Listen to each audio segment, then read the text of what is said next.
Matrix is everywhere. It is all around us. Even now, in this very room. You can see it when you look out your window or when you turn on your television. You can feel it when you go to work, when you go to church, when you pay your taxes. It is the world that has been pulled over your eyes to blind you from the truth. What truth? That you are a slave, Neo. Like everyone else, you were born into bondage, born into a prison that you cannot smell or taste or touch. A prison for your mind. Not too long ago, I was having a conversation with a close family member, and the topic of voting happened to come up. She mentioned that she felt that she had the responsibility to vote because our ancestors died to give us that right, because there was obviously a time that black people in the United States were not able to vote. Now, the comment threw me back a little, not because of what she said, but because she said it. I knew she had been watching my videos for a while, and I just assumed that she was awakened out of the program of this Matrix.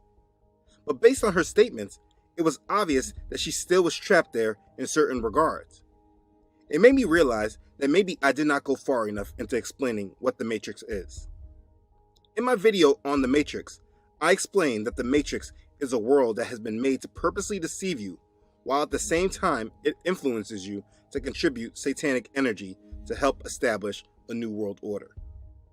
The movie The Matrix is a great metaphor of our reality because it shows there is a false fabricated world that has been created to make us mindless zombies that move according to how we are programmed. And then there is the real world of people that are awakened from all the lies and programming. It is extremely important that we wake up from our slumber and come into the real world. Today, with the world on lockdown from this COVID-19 pandemic, it's easy to see that if we are not awake, we will be easily herded into their new world order and make a pledge to our adversary that we are warned we should not make. I understand it's just not enough to give examples of what the Matrix is like, but I need to explain better on how the Matrix came to be in the first place. So while there is still time, more minds can be set free. So that's what I'm going to do. Let's begin. In breaking out of the Matrix, there is one certain activity that you must do. It's an activity that we have been conditioned not to do.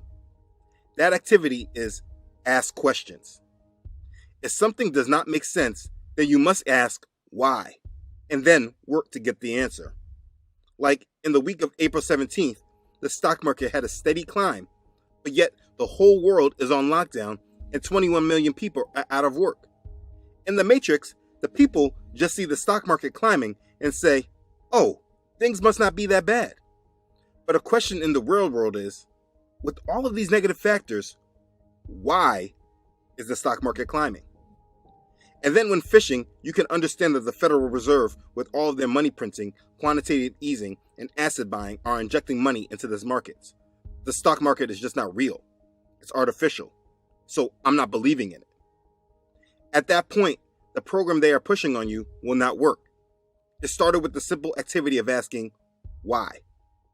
And in this world, if you go back into asking this question of why, in time you could really break free from all the mind control games they have been pushing on you. The Matrix is not as old as you like to think. Well, the overall control aspect is very old. This world and its assets have been in control by a small majority for a long period of time. But that shouldn't be a surprise understanding world history with there being kings, queens, emperors, and popes. During those times, people knew that they were ruled and governed by a small few. But today, in this world that is said to be a democracy, where the people are said to have a voice, this may not be something we all understand. But I digress. Like I was saying, the Matrix really isn't as old as you like to think. The overall control structure that we live in today is something that was molded and created over a period of about a century and a half, 150 years. And over this time, they built a system that all generations alive today have been born into. It controls our minds completely around all aspects.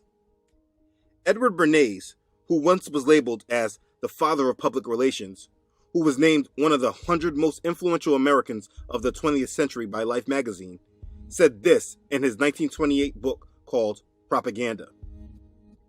The conscious and intelligent manipulation of the organized habits and opinions of the masses is an important element in democratic society. Those who manipulate this unseen mechanism of society constitute an invisible government, which is the true ruling power of our country. We are governed, our minds are molded, our tastes formed, our ideas suggested, largely by men we have never heard of. This is the logical result of the way in which our democratic society is organized. Vast numbers of human beings must cooperate in this manner if they are to live together as a smoothly functioning society. In almost every act of our daily lives, whether in the sphere of politics or business, in our social conduct or our ethical thinking, we are dominated by the relatively small number of persons who understand the mental processes and social patterns of the masses. It is they who pull the wires which control the public mind. That's a lot. But do you understand what he is saying? He said that an important element in our democratic society is an intended manipulation of our organized habits and opinions, what we do and what we think. And those that do this make up an invisible government, which is the true ruling class. And this is who we are molded and guided by. Men we have never heard of that control and dictate almost every act of our daily lives. And this is the premise that we will start with in our explanation. This was a quote from a very well-established man of this world in a book written right before the Great Depression. It was almost 100 years ago. And if you don't think what he wrote is reality of today, then you are trapped in the matrix. Let me help bring you out. So before we talk about how they control our minds, let's talk about the who's. There is an unseen hand that controls this world. Today, in real time, I cannot tell you their names and who they are exactly. We know family names, but we don't know the individuals. They are hidden behind the scenes, but control all the doors of access in the world. If you don't believe that that is possible, just look at this article from The Guardian that explains an Oxfam report that is done pretty much every year. Last year in 2019, the report shows that the world's 26 richest people own as much as the poorest 50%. Basically, 26 people control 50% of the world's wealth. 26 out of 7 billion plus people. That is a ridiculous gap in wealth. Anyone that thinks that it's impossible that there are a group of people that can run this world just aren't using common sense. Enough play. When you think of secret societies, you think of groups of rich old men, like Mr. Burns from The Simpsons, sitting around a ridiculously long table, all trying to top each other with their best diabolical laugh. It makes for a fun cartoon, but in reality, such societies and secretive meetings do exist, and one is going on right now behind closed doors in England.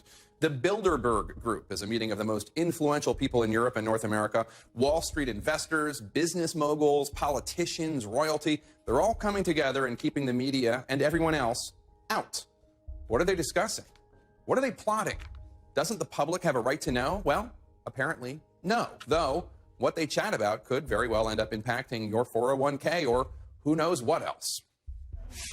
Security was tight today at the Grove Hotel in this leafy area north of London. 140 members of the global elite arrived here for a top-secret, hush-hush, off-the-record conference in the English countryside. If these 26 people pulled out all their money in the stock markets around the world, common sense would show that by itself will cause what we would label as an economic collapse. But these 26 men are not even what I'm talking about. People put in front of you to distract you. Jeff Bezos, Bill Gates, Warren Buffett, Mark Zuckerberg are all known people. You can see the power that they hold. They are very visible.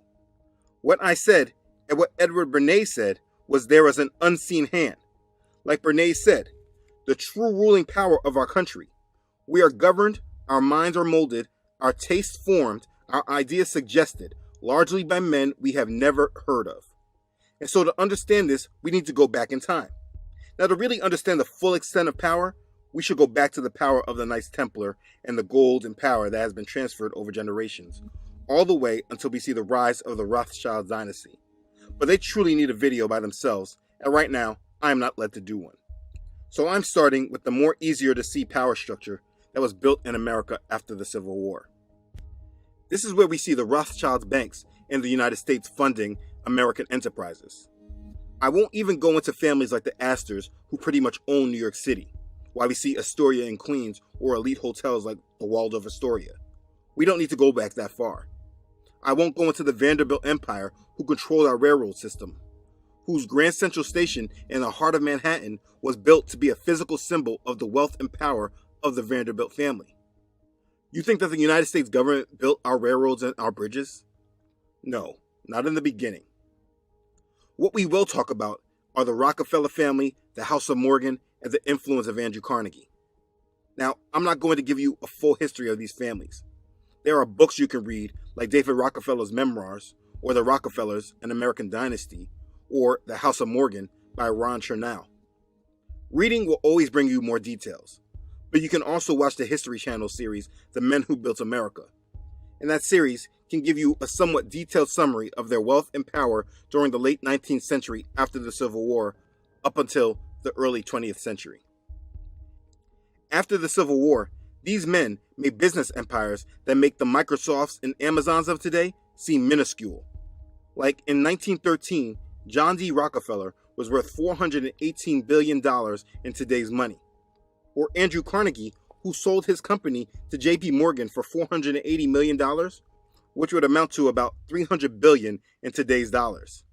The point is that these were very rich men. And like that show says, they built America. You cannot say oil without saying Rockefeller. He controlled 90% of the North American oil supply. When his company Standard Oil was accused of being a monopoly, he built all the separate companies of Exxon, Amoco, Mobil, and Chevron.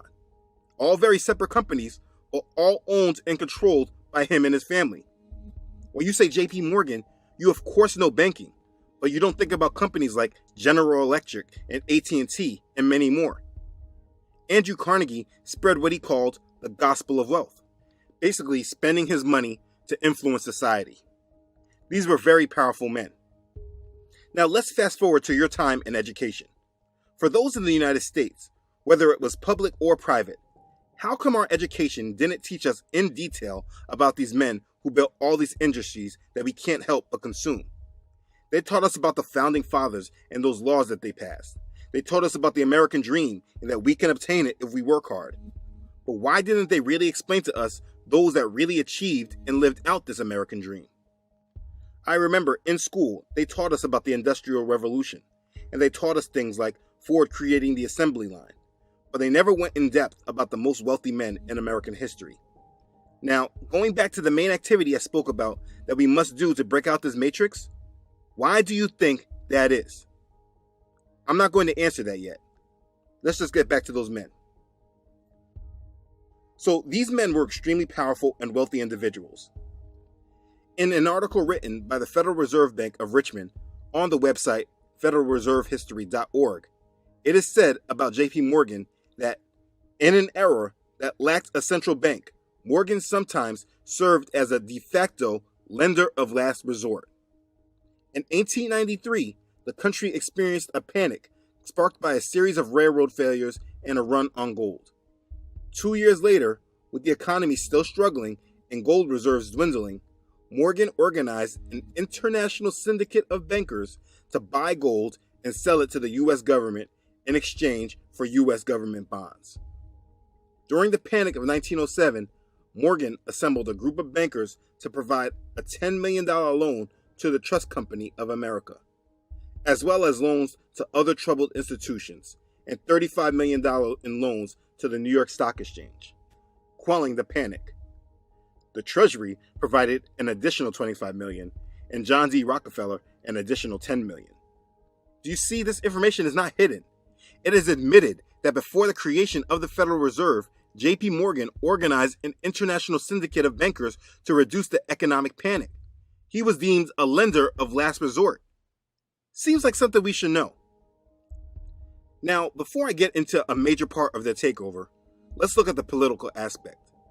Today, we have the politicians saying that they have to get the money out of politics. Socialists like Bernie Sanders and Elizabeth Warren have made claims that politicians are sold out to big business and lobbyists. When we have a government that works for the rich and the powerful and leaves everyone else behind, it's corruption pure and simple. Do we think that this is something that is only recent?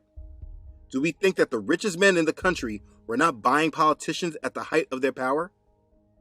In the History Channel series, they even admit that this was done in the election of McKinley in 1896. Episode 7 of the series showing J.P. Morgan saying, "We have to buy our president." It's a Democrat rally. He's a prohibitionist and a devout Presbyterian. According to him, Darwin's theory of evolution is a pack of lies. He's an enemy of the gold standard and an enemy of big business. It is certain that he will win the Democratic nomination.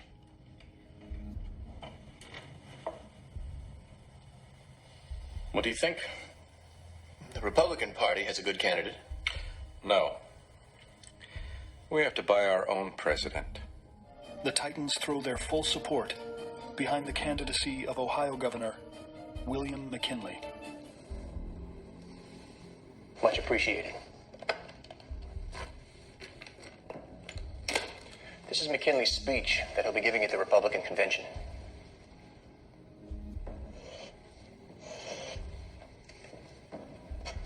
Make sure he sees it in time. Understood. We are led to believe that we have voices and that we have choice. But the truth is that they have yielded their wealth, influence, and power to give us an illusion of a voice and choice. But it's all directed by their unseen hand. Back to Bernays' quote, "In almost every act of our daily lives, whether in the sphere of politics or business, in our social conduct or our ethical thinking, we are dominated by the relatively small number of persons." I will have to get back to this point later. But again, this is why when I talked to my family member and she said she felt required to vote, I was taken back. I knew I obviously did not go far enough into the control aspect, and I still haven't. But I'm getting ahead of myself. Let's keep going. So, a big part of the matrix is understanding money. If you follow the money, then the control aspects of this world become much more clear to you. In my video about the coronavirus pandemic being all about debt, many people were confused because they didn't understand who the world owed its money to. Now, I just showed you how J.P. Morgan and Rockefeller was a lender of last resort for the United States. Do you think that they just stopped and America got its act together? Do you really think that they stopped in their desire for control and left the country and then the world up to other people that would control it? Obviously not. They went in for an even stronger power grab. Understanding what these men did is understanding where we see the massive power grab in the world occur. In the beginning, these men were just captains of industry. They control commercial banking and commercial industries. It was not at the government level, meaning they did not control the finances of the country. Now let me ask you a question. What is the Federal Reserve? Now, this is a question you can ask many people to find out how awake they are to the world. Is the Federal Reserve a United States government organization? Most people assume that it is, but the truth can't be further away from this. The Federal Reserve is the United States Central Bank. They are the lenders of our country, but they are not a government agency. They are not controlled by the United States government, which is why they cannot be audited by the United States. To understand the Federal Reserve, look at it from this perspective. Let's say there's me and 12 other families in the world that have become extremely rich. So rich that we have been able to lend our wealth to a certain country so much that now we are their bank. When the country needs to do things, they borrow money from us, 13 really wealthy families. And in turn, they pay us interest payments. In a nutshell, that's all the Federal Reserve is. Wealthy families that have become the lenders of the United States. Now here's what the crazy part is. As the central bank, they are not loaning the country gold that has obvious value. They are loaning out pieces of paper that they themselves print and they call it money. On the back of every dollar bill, you will see it is in fact a Federal Reserve note. It is a piece of paper that represents our debt to them. In the beginning, it was tied to the price of gold. And 50 years later, in the 1960s, a time period that was a big turning point in the world, by the way, during this time, the dollar was taken off the gold standard, and no longer backed by anything. I'm giving a lot of information. I don't want to lose you. Basically, what I'm telling you is that these captain of industries, the families of the Rockefellers, the Morgans, the Rothschilds, and other wealthy families became the lenders of the United States, and they control our money. They are the Federal Reserve, but are a hidden, unseen hand that we will never see. There is a very good book on how this all started. It's called The Creature from Jekyll Island, and it explains this in much better detail. But let's go back to the FederalReserveHistory.org website. In November 1910, 6 men, Nelson Aldrich, A. Piatt Andrew, Henry Davison, Arthur Shelton, Frank Vanderlip, and Paul Warburg met at the Jekyll Island Club off the coast of Georgia to write a plan to reform the nation's banking system. The meeting and its purpose were closely guarded secrets, and participants did not admit that the meeting occurred until the 1930s.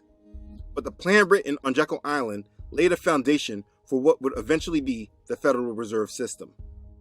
A member of the exclusive Jekyll Island Club, most likely J.P. Morgan, arranged for the group to use the club's facilities. Founded in 1886, the club's membership boasted elites such as Morgan, Marshall Field, and William Kissam Vanderbilt I, whose mansion-sized cottages dotted the island. Munsey's magazine described it in 1904 as the richest, the most exclusive, the most inaccessible club in the world. From this meeting, the Federal Reserve was created. Again, they are not hiding this. An interesting point to know is that Senator Nelson Aldrich, who served as chair of the National Monetary Commission, was the primary driver of what they called the Aldrich Plan. The Aldrich Plan strongly influenced the Federal Reserve Act of 1913, which established the Federal Reserve System. Aldrich also sponsored the 16th Amendment, which allowed for a direct federal income tax. I'm sure you won't see it as a coincidence that this man was a very active Freemason of his time, and that his daughter, Abigail Green Aldrich, married John D. Rockefeller Jr., the son of the senior John D. Rockefeller. I mean, it's all connected. But this was the major power grab that they instituted. And this is not just something specific to the United States. They implemented this all over the world and pretty much all the major countries on our map. Countries like Iran and North Korea are the countries that do not have a central bank. And it's of course not a mystery why there is consistent war drums being beaten. All these central banks around the world are fairly new creations, and it's the way that they handle and control a nation. From the Bank of England, the European Central Bank, the People's Bank of China, the Reserve Bank of India, the Bank of Korea, the Saudi Arabian Monetary Authority, the Bank of Israel, etc., etc. They are all coordinated. They run and control the world through their created organization called the Bank for International Settlements, BIS. This is probably the most important bank in the world, which predates the IMF and the World Bank, but unknown to many. Founded in 1930, the purpose of the Bank of International Settlements is to promote the cooperation of central banks and to provide additional facilities for international financial operations. And from this organization, the bankers of the world run the world. You can see that money is a huge leg of control for this matrix. They control the outflow of money and the value of it. Nathan Meyer Rothschild is quoted as saying, "I care not what puppet is placed upon the throne of England to rule the empire on which the sun never sets. The man who controls Britain's money supply controls the British Empire, and I control the British money supply." It's easy to understand that whoever controls the money controls the nation. The lender always has more power than the borrower. And all the debt that has been accumulated over the century around the world is held by a few unknown bankers that control the economic foundation of the world.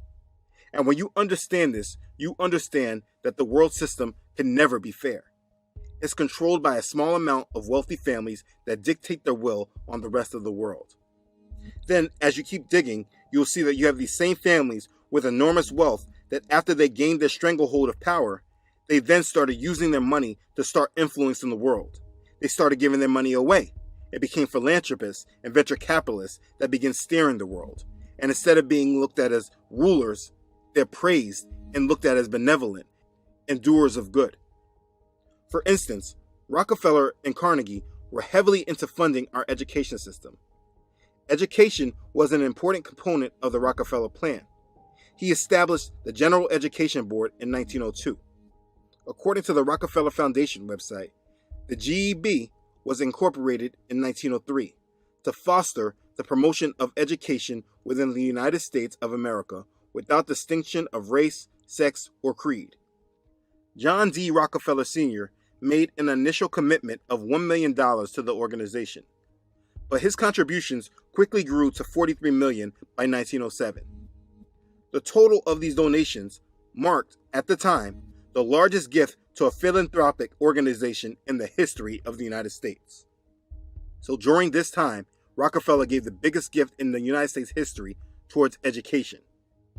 An interesting fact I think many people don't realize is that he began a series of gifts to the Atlanta Baptist Female Seminary, which was a struggling school for African American women.